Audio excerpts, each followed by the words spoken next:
सभी भारतवासियों को जय श्रीमन्नारायण। चाहे आपके माता पिता और चाहे आपकी धर्म पत्नी और चाहे आपके पड़ोसी और चाहे बाहर वाले, चाहे आपके रिश्तेदार और आपको गालियां देते हैं, भला बुरा कहते हैं, अपमान करते हैं, इसी का नाम है जहर। और इस जहर को जो इंसान पी जाता है उसके जीवन में न अंधकार रहता है, न संकट रहते हैं। वो असफल नहीं, वो सफल हो जाता है। इस जहर को जो पी जाता है, सब नहीं जहर को पी पाते हैं, इसी का नाम है जहर।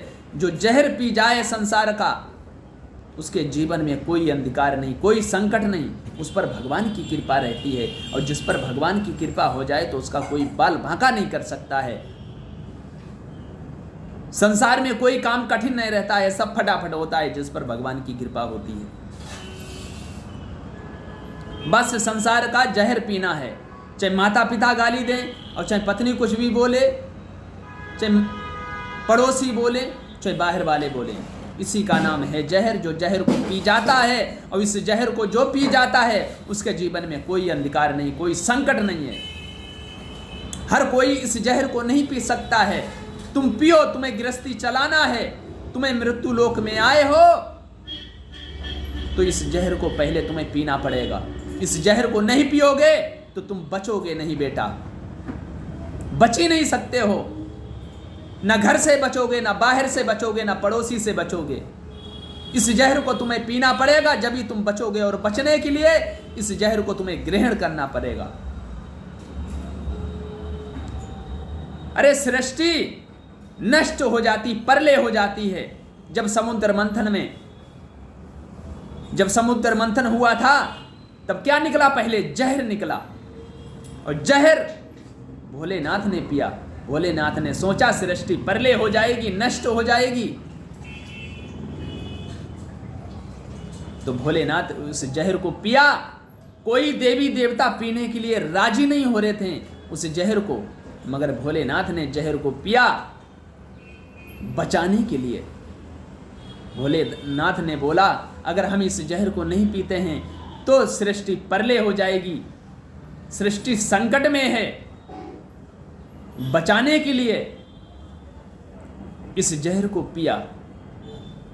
भाई लगातार अगर कोई गालियां देते रहे, अगर लगातार कोई गाली देता है तो उसके लिए क्या करा जाएगा? अगर चुप हो जाएगा तो बच जाएगा, और नहीं चुप रहेगा तो समझ लो मारा काठी चालू, विनाश ही तो होगा। भाई अगर गालियां देता रहे तो विनाश होगा। इसी का नाम जहर है। तो भोलेनाथ ने इस जहर को पिया और पिया, कंठ तक रखा, उनका नाम रख देगा नीलकंठ। उसी तरीका से तुम लोग इस जहर को पियो और अपने कंठ तक रखो। नीचे रखोगे तो समझ लो बचोगे नहीं, यहीं तक रखो बस। जो जहर को पीता है वही तो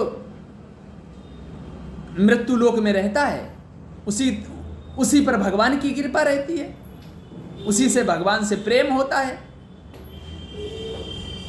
इस जहर को सब नहीं पी सकते हैं। जिसे भगवान से प्रेम है वही पी सकता है, जिसे भगवान से प्रेम नहीं वो नहीं पी सकता है। जिसके अंदर प्रेम और दया नहीं है वो नहीं इस जहर को पी सकता है। जिसके अंदर करुणा है, दया है, प्रेम है, वो इस जहर को पी जाएगा।